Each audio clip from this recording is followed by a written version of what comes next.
Bienvenido navegante, desde Ávila, España, te saludamos.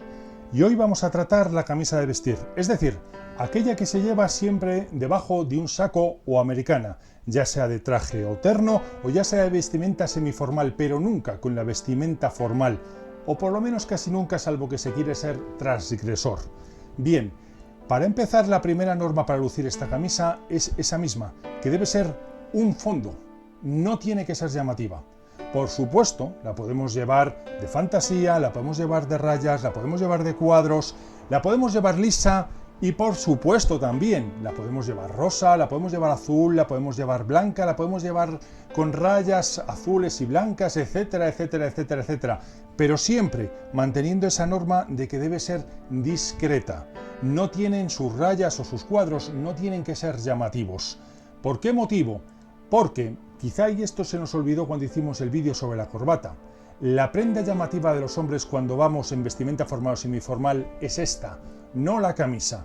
La camisa, su misión es realzar las prendas que van encima, por esa razón debe ser discreta, o si no, entraremos en una competencia de colores, de cuadros, de rayas, etcétera, etcétera, que al ojo humano no le gusta nada esa competencia. Ahora la segunda norma, la colocación.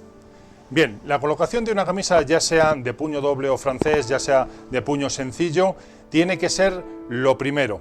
Lo primero es colocar la camisa y en cierto modo es también lo último. ¿Por qué lo decimos? Vamos a empezar por el cuello. El cuello no se abotona nunca antes de haberlo colocado todo. Lo primero es, sin el botón puesto, el último botón puesto, levantar los cuellos, colocar la corbata, bajar los cuellos y ahora sí. Ahora ya podemos abotonar el último botón. El motivo es que la parte superior del cuello, si se hace con el botón superior echado, puede deformarse mucho y puede agrietarse mucho y eso no queda nada bien. Nosotros no, porque no lo vemos, pero la gente que nos ve de espaldas notaría que a la camisa le ha pasado algo. Tercero, como dijimos en la camisa de puño doble, puño vuelto o puño francés, lo más importante de esta prenda cuando va por encima un saco terno del tipo que sea, de traje o no de traje, lo más importante de ella es el cuello y los puños. Esto es lo que más debe cuidar y lo que más debe sobresalir. ¿Por qué el cuello y los puños? Bien, es por una norma que le podría haber estudiado la escuela de la Gestal, que es el triángulo blanco. Cuando tenemos dos puños abajo blancos que sobresalen, aunque solo sea un poco sobre una vestimenta oscura, ya sea azul marina, ya sea negra, ya sea del color que sea, forman una línea de un lado a otro y luego hacen una tercera línea, un triángulo con el cuello, que lleva involuntariamente la vista de cualquier persona que nos ve hacia la parte más expresiva de nuestro cuerpo, que es el rostro. Por esa razón es muy conveniente de que estos sobresalgan un poco porque, como hemos dicho varias veces, como por ejemplo en los colores, en cómo combinar los colores, el cuerpo humano y sobre todo el cerebro humano busca patrones, busca correlaciones. Dos puños blancos buscan una correlación que la encuentra en el cuello blanco y eso lleva la vista a donde nosotros queremos. Por ese mismo motivo, cuando vamos así vestidos, los calcetines blancos están prohibidos porque hacen el efecto contrario, llevarían la vista a los zapatos que, aunque puedan ser muy caros y puedan ser de mucho valor, no tienen nada que ver o por lo menos tienen muchísimo menos que ver que nuestro rostro, excepto, por ejemplo, los bailarines de claqué, que ahí sí que necesitan llevar la vista hacia la parte baja. Por esa razón, hay algunas personas en este blog, en los comentarios, que han comentado que les gustan ese cubrezapato blanco, que para mí, desde mi punto de vista, es un error que no hay que lucir, aunque hubo un tiempo en que se llevaban. La cuarta norma va, en cierto modo, en sintonía con las anteriores. No es tanto de la camisa, sino de la prenda que se lleva encima. Mucha gente me ha preguntado por qué razón el botón de abajo hay que llevarlo desabrochado del saco terno. ¿Por qué? Si está ahí el botón. Bien, el botón no es necesario que se lleve desabrochado. Se lleva desabrochado cuando no asoma la camisa por debajo. Cuando sí asoma por la razón que sea, cuando sí se ve el blanco de la camisa por debajo, es en ese momento en el que debe estar abrochado. Por lo mismo que hemos dicho, porque si no el triángulo blanco quedaría muy abajo, no subiría hasta el cuello, que es lo que nos interesa. Por esa razón, bien, llévense, si se lleva, obviamente, un saco terno, un saco americana, perdón, de 2 botones. Si se lleva de uno, va a asomar siempre, y ahí es donde entra otra prenda en juego que vamos a explicar después. Pero si llevamos un saco o americana de 2 botones, por favor, esforcémonos porque la camisa no asome por debajo. Abotonamos o no abotonamos como creamos conveniente, pero la camisa solo tiene que verse por arriba. Bien, la siguiente norma. La camisa de vestir no es una prenda exterior, por lo tanto es indiferente cómo nos quede de ancha, cómo nos queden las mangas de largas, siempre y cuando no se vean. Hay una excepción a esto porque según la norma los hombres no nos debemos quitar nunca el saco o americana. Eso es algo que no se debe quitar por el motivo que ya dijimos de que puede verse el sudor cuando los hombres sudamos, y por esa razón se extiende a todas las ocasiones, excepto en los horarios de trabajo. En los sitios de trabajo la mayoría de los hombres sí suelen quitársela y está, si no permitido, por la norma sí está tolerado. Pero como decimos, la camisa no se tiene que ver nunca su anchura, no se tiene que ver la espalda, no se tiene que ver.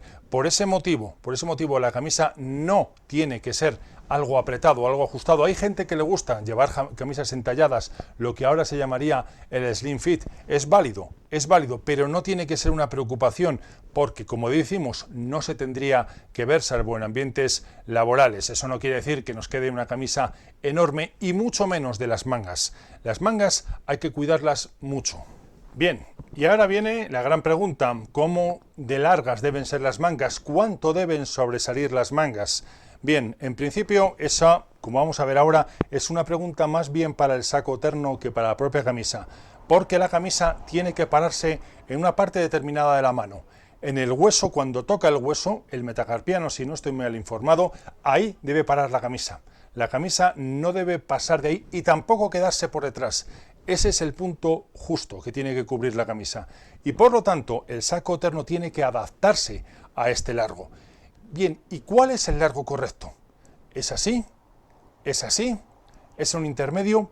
Esa sí es una gran pregunta, porque en principio el largo correcto os va a sorprender probablemente a algunos de vosotros. Lo da la joya que va con la camisa, lo da la mancuernilla o gemelo, también llamado. Bien, ¿cuál es la norma básica? La norma básica es que el gemelo debe quedar oculto o por lo menos semioculto cuando llevamos el brazo bajo o cuando llevamos el brazo no demasiado alto. Y cuando lo levantamos tiene que medio asomar. Ahí, ese es el largo correcto. ¿Por qué? Es por una norma que viene de la Revolución Industrial, según la cual los hombres podemos llevar lujo, pero no ostentación. La ostentación la pueden llevar las mujeres. Por ese motivo, nuestras joyas, salvo el alfiler de corbata, que por esa razón no debería ser tampoco muy ostentoso, deben de ir medio ocultas. Por lo tanto, el reloj debe estar siempre medio oculto, obviamente salvo cuando lo sacamos para verlo, pero el reloj debe estar siempre medio oculto por la camisa. Y a su vez, el saco terno tiene que medio esconder los gemelos. Por lo tanto, un largo inferior sería incorrecto, y un largo superior que, aun estando de pie con el brazo en posición de ver la hora, por ejemplo, no permitiera ver el gemelo, también llamado mancuernilla, también sería un largo excesivo. La norma es esa, lo marca esta joya de aquí. El gemelo nos dirá hasta dónde debe llegar. Por último quedaría el color de la camisa. ¿De qué color tiene que ser la camisa? Como ya hemos dicho, puede ser de cualquier color. Lo importante es que haga contraste. La camisa en principio no debe combinar ni coordinar con lo que sería la corbata y tampoco con la americana necesariamente. Tiene que hacer contraste. ¿Por qué motivo? Porque en el contraste al ojo humano es lo que le da la elegancia. Dos prendas contrastadas, empezando por ejemplo por el frac y el smoking, que son las prendas quizá más contrastadas que hay, se consideran las prendas más elegantes. Por lo tanto, si llevamos una camisa azul, lo importante es que la corbata sea muy azul. Si llevamos una corbata rosa, lo importante es que la camisa no sea rosa a ser posible, o sea un rosa muchísimo más claro. Si llevamos una corbata gris, lo importante es que la camisa o no sea gris o sea un gris muy contrastado con él. Por ese motivo, lo importante, como decimos, es el contraste. Pero queríamos haceros una pregunta. ¿Y vosotros qué opináis?